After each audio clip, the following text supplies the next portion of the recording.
ایک مرد ہمیشہ یہی کرے گا کہ وہ اپنی فیملی کو بچائے گا۔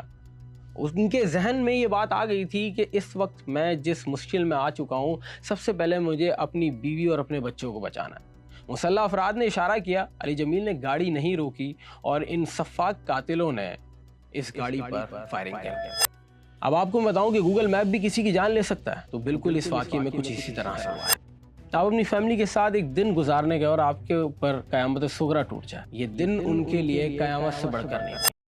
بلوچستان کے علاقے دشت میں ایک فیملی پر فائرنگ ہوئی۔ یہ ساری لائنیں آپ نے سوشل میڈیا اور نیوز پر سنی ہوں گی، لیکن اگر میں آپ کو اس واقعے کی ڈیٹیل فراہم کروں تو آپ کے رونگٹے کھڑے ہو جائیں گے۔ آپ کو اندازہ نہیں ہوگا کہ کس طرح سے اس ملک میں جان لی جاتی ہے اور کس طرح سے اپنے ہی بچوں کے سامنے ایک شخص کو مار دیا جاتا ہے، اور اس کی لاش 4 یا 5 گھنٹے تک اسی گاڑی میں پڑی رہتی ہے، اور برابر میں اس کی بیوی جس کو 5 گولیاں لگی اور اس کے جسم سے خون ریس رہا ہے اور وہ مدد کا انتظار کر رہی ہے۔ کراچی سے تعلق رکھنے والے علی جمیل کوئٹہ یہ سوچ کر نکلے کہ وہ اپنی فیملی کو سیر و تفریح کرائیں گے۔ ان کے لیے یہ عام سا دن تھا کیونکہ وہ ہمیشہ کوئٹہ آیا جایا کرتے تھے۔ علی جمیل کے بارے میں اگر میں آپ کو تھوڑا سا بتاؤں کہ یہ موبائل کے تاجر تھے اور ان کا کام ہی یہی تھا، یہ کوئٹہ سے سستے موبائل اور ایکسیسریز لا کر کراچی بیچا کرتے اور ریگولر بیسس پہ ان کا آنا جانا ہوتا تھا۔ لیکن اب کی بار انہوں نے فیملی کو بھی کوئٹہ لے جانے کا فیصلہ کیا، چلیں آپ کو ہم کوئٹہ گھماتے ہیں۔ لیکن علی جمیل کو اندازہ نہیں تھا کہ یہ شام ان کی فیملی کے ساتھ ان کی آخری شام ثابت ہوگی۔ وہ کوئٹہ نکلے،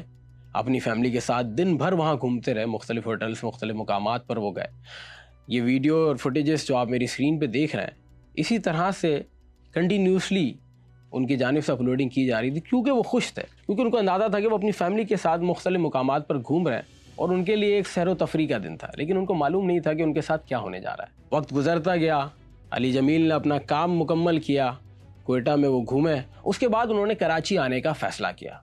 اب یہی وقت تھا جو انہوں نے غلط فیصلہ کر لیا۔ رات کے وقت وہ کراچی کے لیے نکلے اور اسی بیچ میں انہوں نے گوگل میپ کھولا۔ اب آپ کو میں بتاؤں کہ گوگل میپ بھی کسی کی جان لے سکتا ہے، تو بالکل اس واقعے میں کچھ اسی طرح سے ہوا ہے۔ علی جمیل نے کراچی جانے کے لیے ڈیسٹینیشن لگائی تو گوگل میپ نے ان کو گھمانا شروع کر دیا۔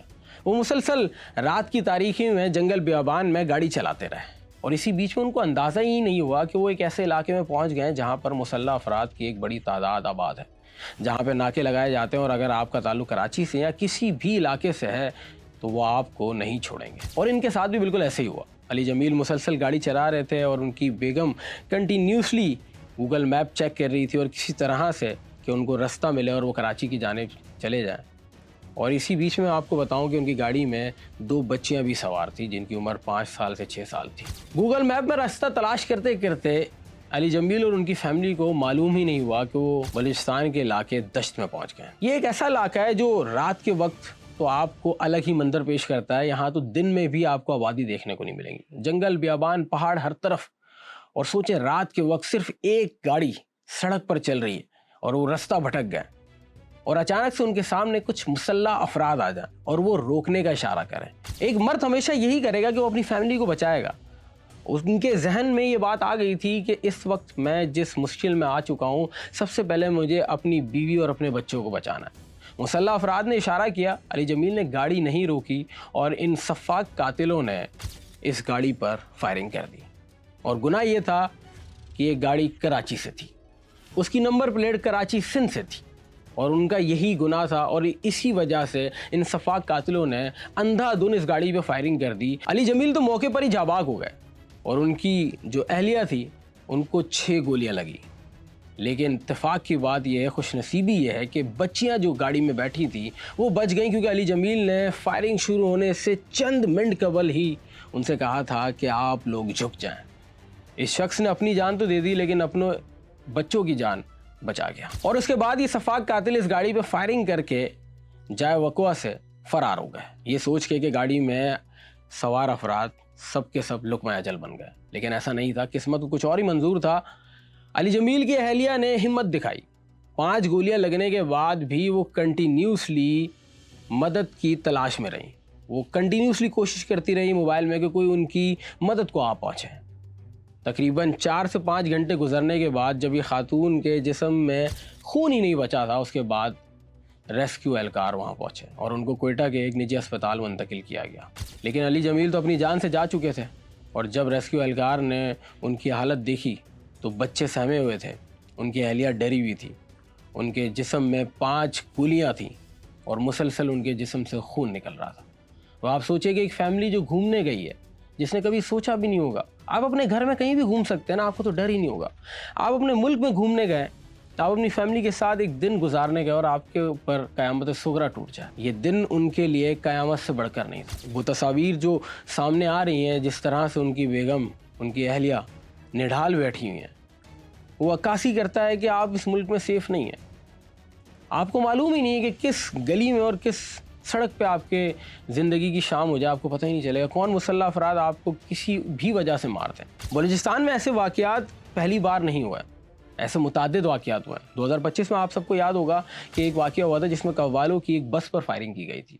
یہ قوال بھی وہاں پر اسی ارادے سے گئے تھے کہ انہوں نے پروگرام کرنا تھا، بس ان کی غلطی یہ ہوئی کہ وہ بیچ رستے میں ایک ہوٹل پہ انہوں نے سٹے کر دیا، اور اسی بیچ میں شاید ان کے منہ سے نکل گیا کہ وہ کراچی سے ہیں۔ تو پھر کیا تھا، انہی مسلح افراد نے اس بس کا محاصرہ کیا، چاروں طرف سے اس بس کو گھیرا اور اندھا دھند فائرنگ کر دی۔ تقریباً 6 افراد لقمہ اجل بنے اور متعدد افراد زخمی ہوئے، اور ان کی لاشیں کراچی PIB کالونی میں لائی گئی۔ ایسے بہت سارے واقعات بلوچستان میں ہو رہے ہیں۔ سیکیورٹی فورسز، سیکیورٹی ادارے ان سارے معاملات کو بڑی باریک بینی سے دیکھ رہے ہیں۔ اب آپ سوچیں کہ ایسے لوگوں کو چھوڑا جا سکتا ہے جو بچوں کو نہیں چھوڑ رہے، جو نوجوانوں کو نہیں چھوڑ رہے، جو بسوں سے اتار کے مزدوروں کے گلے کاٹ رہے ہیں؟ اگر آپ سرائکی ہیں، اگر آپ پنجابی ہیں، اگر آپ مہاجر ہیں، یا پھر آپ سندھی ہیں، وہ کسی کو نہیں چھوڑ رہے۔ وہ آپ کے گلے کاٹ رہے ہیں، وہ آپ کو بسوں سے اتار رہے ہیں، آپ کے شناختی کارڈ کے بیسس پہ آپ کی نیت جج کی جا رہی ہے۔ اور یہی واقعہ جس طرح سے علی جمیل کے ساتھ ہوا، جو واقعہ علی جمیل کے ساتھ ہوا، ان کے والد صاحب کا یہی کہنا تھا کہ میرا بیٹا تو چلا گیا،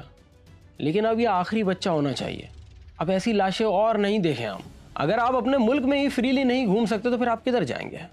جب بھی میں یہ واقعہ دیکھ رہا تھا، میں اس واقعے کی ڈیٹیل پڑھ رہا تھا، تو مجھ سے تو نہیں پڑھا گیا کہ ایک عورت جو تن تنہا ہے کیونکہ اس کے شوہر کی لاش اس کے برابر میں پڑی ہے، اس کے جسم سے خون ریس رہا ہے، لیکن وہ ہمت باندھے ہوئے کیونکہ اس کی گاڑی کے پیچھے 2 بچیاں ہیں جو ڈری ہوئی سہمی ہوئی ہیں، سیٹ کے نیچے چھپی ہوئی ہیں۔ یہ عورت سمجھ چکی ہے کہ اس کے شوہر نے اپنی جان دے دی ہمیں بچاتے بچاتے، لیکن مجھے زندہ رہنا ہے کیونکہ یہ بچیوں کو مجھے ریسکیو کرنا ہے، اور وہ مسلسل انتظار کرتی رہی کہ وہ مدد آئے۔ اب سوچیں کہ ان کے ذہن میں کیا چل رہا ہوگا۔ یہ بات سوچتے ہوئے بھی میرے رونگٹے کھڑے ہو جاتے ہیں، میں پریشان ہو جاتا ہوں کہ وہ چند گھنٹے جو ان کے اوپر گزرے قیامت سے کم نہیں تھے۔ رات کی تاریکی میں جنگل بیابان ہے جہاں پر صرف پہاڑی پہاڑ ہیں، اور آپ کی گاڑی ایک کونے میں کھڑی ہے جس کے اوپر مسلح افراد نے فائرنگ کی ہے، آپ کا شوہر برابر میں انتقال کر گیا ہے انہی کی فائرنگ سے، اور آپ کے جسم سے خون نکل رہا ہے۔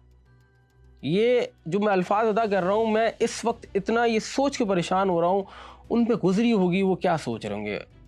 بار بار ان کے ذہن میں ایک ہی چیز ریمائنڈ ہو رہی ہوگی کہ ہم نے آ کر ہی غلطی کی، ہمیں جانا ہی نہیں چاہیے تھا۔ وہ تو کوئٹہ کی طرف نکلے تھے، ان کو نہیں پتا تھا کہ گوگل میپ ایک ٹیکنالوجی کی مدد وہ لینا چاہ رہے تھے، اور کہیں نہ کہیں موت ان کو دشت کے علاقے میں لے کے جا رہی تھی۔ وہ نکلے تو کراچی کے لیے تھے، لیکن ان کو اندازہ ہی نہیں ہوا کہ وہ کہاں چلے گئے۔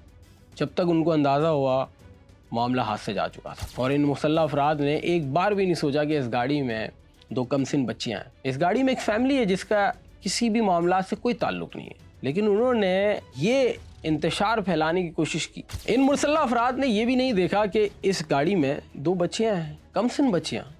اب ان بچیوں پہ کیا گزر رہا ہوگا کہ جب ان کے والد ان کے سامنے دم توڑ گئے ہوں گے، وہ سوچ رہی ہوں گی کہ ابھی ہم بہت خوش تھے۔ آپ نے ویڈیوز دیکھی ہوں گی، میں اپنی اسکرین پر بھی آپ کو دکھا رہا ہوں گا، اور تھوڑی دیر بعد ان پہ قیامت صغریٰ کا منظر تھا۔ جنرل پرویز مشرف سے کسی صحافی نے سوال کیا کہ آپ بلوچستان میں ملٹری آپریشن کر رہے ہیں، کیا آپ یہ صحیح کر رہے ہیں؟ تو انہوں نے جواب دیا کہ آپ کو کیا لگتا ہے کہ اسٹیٹ ود ان اسٹیٹ چل سکتی ہے؟ کہ آپ اپنے ملک میں ہی جائیں اور وہاں پر ہی آپ کے لوگوں کو مارا جائے، آپ کو روکا جائے، آپ کو چیک کیا جائے، آپ کی ہی فوج پہ حملے کیے جائیں، آپ کے ہی لوگوں کو وہاں آنے کی اجازت نہ دی جائے، تو اس جگہ پر ہم کیا کریں؟ کیونکہ یہ جس طرح کے لوگ ہیں، یہ عناصر ہیں، ان کو ملک دشمن، اسٹیٹ دشمن عناصر ان کو فنڈنگ کر رہے ہیں، جس کے اندر ہندوستان سر فہرست ہے، فتنۃ الہندوستان، اور اس طرح کے عناصر وہاں پنپ رہے ہیں جن کو لگتا ہے کہ وہ اپنے ناپاک مقاصد میں کامیاب ہو جائیں گے، لیکن ایسا نہیں ہے، ایسا بالکل بھی نہیں ہے۔